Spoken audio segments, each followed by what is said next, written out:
আমি এই ভিডিওর মাধ্যমে বলতে চাই যে ওহাব এবং কি সোরাব, আমি ভিডিওর মাধ্যমে বলতে চাই যে সম্পদ মিথ্যা কথা বইলে, হ্যাঁ, এই যে বাপের কাছ থেকে চুরি করে সম্পদ নিয়ে, ঠিক আছে, যে বোন আছে আরও ভাই আছে, এই যে সম্পদগুলো আত্মসাৎ করে তোদের নামে উঠিয়া বেশি করে উঠিয়া রেখে নিজেরা রাজত্ব করতেছ, এই রাজত্ব হলো ক্ষণিকের।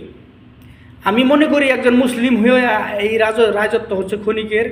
কাল হাসরের ময়দানে অবশ্যই আল্লাহ তাআলা তোদের বিচার করবে, যেহেতু প্রথম থেকেই তোদের ভিতরে হলো চালাকি বুদ্ধি যে জাহাঙ্গীরের মায়েরে কিংবা আমার আরও যে লোক আছে তাদেরকে আমি ঠকাবো।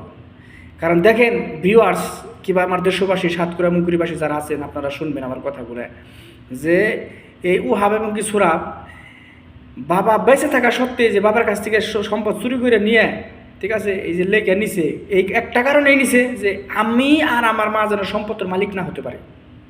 আপনারা একটু মাথায় বেন খাড়ায় দেখবেন, শুনবেন, বিষয়টা বুঝবেন যে আমি সম্পদের মালিক হব। এই কারণে আজকে মনে করেন যে সম্পদটা মিথ্যা কথা বলে, ঠিক আছে, মনে করেন যে তাল বাহানা মিস্টামে স্যান করি আমারে, ঠিক আছে, এই সম্পদটা মনে করেন যে অন্যভাবে কিন্তু আজকে মনে করেন যে তারা সম্পূর্ণভাবে হাসিল করে খাইতেছে। এখানে ফলন ফলিয়ে খাইতেছে, এখানে ধান চাল রোপণ করে খাইতেছে, কিন্তু আমি সেখান থেকে বঞ্চিত। আমার পাওনা হকগুলো আমাকে তারা সহিভাবে বুঝিয়ে দিচ্ছে না।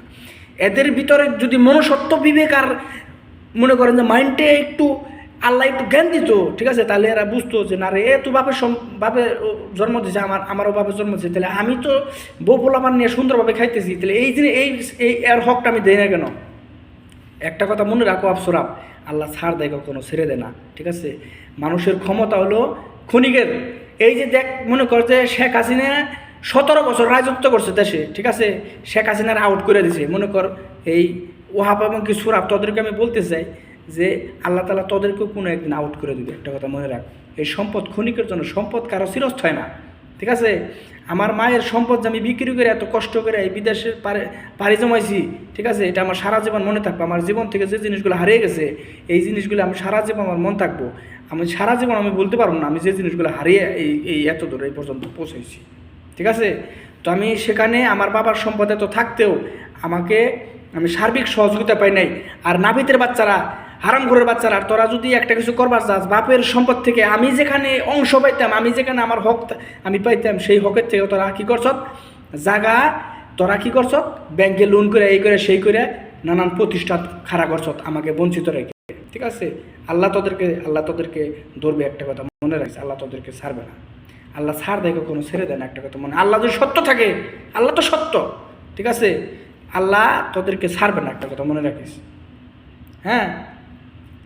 জোরপূর্বকভাবে, ঠিক আছে, মনে কর যে আমি তো একা, মনে কর যে আমি একা, আমার তো মনে কর যে বলার কোনো সোর্স নেই, আমাকে যে তোরা দাবায় রাখছ, ঠিক আছে, আমাকে মনে কর যে দাবায় রাখছ, ঠিক আছে, এটার বিচার আল্লাহ তাআলা তোদেরকে করবে। ওহাব সোরাব যেভাবে বাবারে মনে কর যে রাস্তার পাগলের মতো ঘুরাইতেছ, এই দুর্দশার সময়ে, এই কষ্টের সময়ে আজকে বাপের পাশে থাকবে হলো আমার মা। সেখানে আমার বাপের পাশে আমার মাইরে আমারে দূরে রেখে, ঠিক আছে, এই যে বউ পোলাপান নিয়ে, ঠিক আছে, যে মনে কর যে রাজত্ব করে জায়গা সম্পদ খাইতেছ, ঠিক আছে, এটা বিচার তোদেরকে আল্লাহ তাআলা করবে একদিন, মনে রাখিস। একবারে স্টেমের মধ্যে লেখে রাখ, যদি না করে হিসুম কোচ যে আমরা করে নাই।